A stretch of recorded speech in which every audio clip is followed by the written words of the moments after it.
Hello, it's Blue Orange 22. News today, NFL player Terrelle Pryor is in hospital after being stabbed.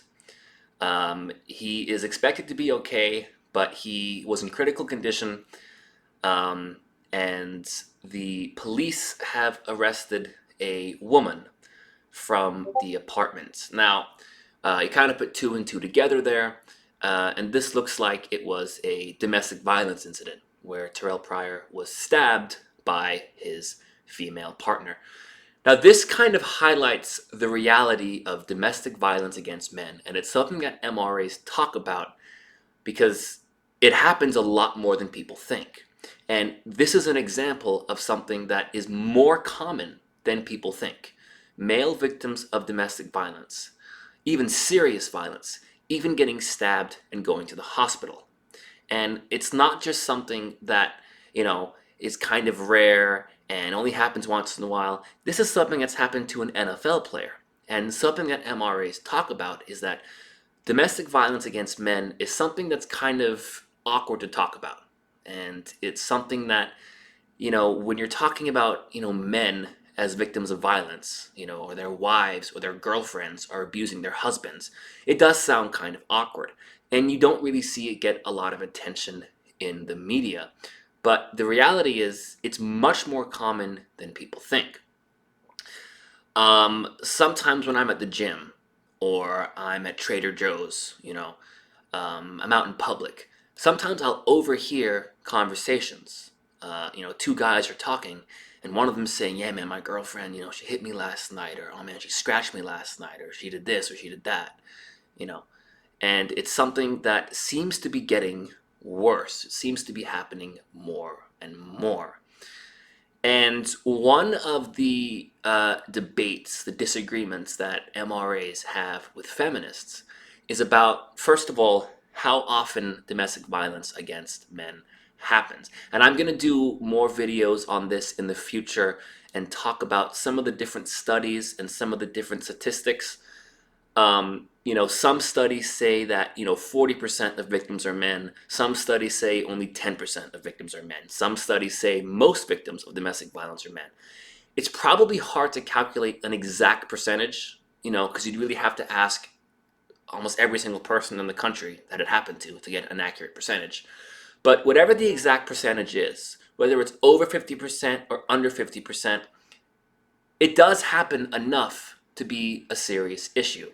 And it does happen enough to deserve a conversation about it.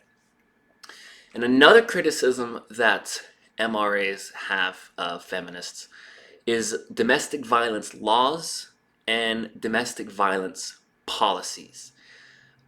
This is also something that I'm going to do videos about in the future.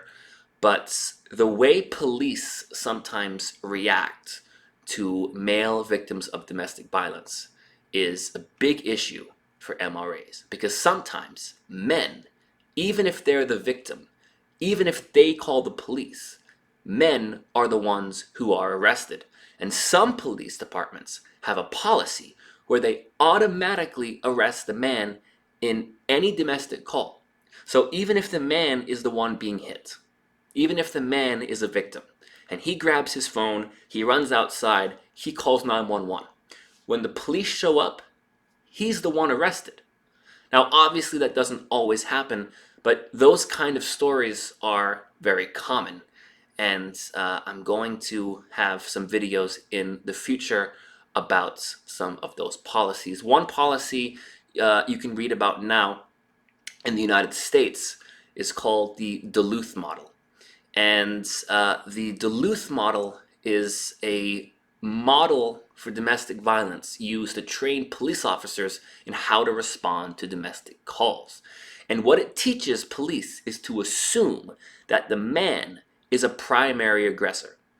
Even if it looks like he has been a victim of violence, it should be assumed that, oh, maybe the woman just hit him in self-defense, or maybe she was stabbing him in self-defense. And I have read stories, I've read anecdotes of men who said they were literally bleeding and still they were the ones arrested. I put a link down to that in the description below. There are other examples of this around the world that I'm going to talk about in future videos. It's quite a common thing, and it's one debate MRAs have with feminists, that feminists have a very, if you want to say, a very gendered, very almost old-fashioned view of domestic violence and domestic violence laws. I mean, feminists say that they're against gender roles and gender stereotypes. Okay, that's fair enough. But then when it comes to domestic violence, they sometimes have a very rigid view of domestic violence. As though, oh, it's men are always the perpetrators and men can't be victims. Isn't that kind of a gender stereotype? Isn't that kind of an example of toxic masculinity to think that men aren't the victims? Anyway, I put a link to the article, the news story with Terrelle Pryor, and I put a link about the Duluth model as well. I think my next video, I'm going to talk a little bit more about domestic violence and some of the debates that MRAs have with feminists about domestic violence, and kind of break down some of the laws, some of the policies that we talk about. But read the articles and tell me what you think in the comments below.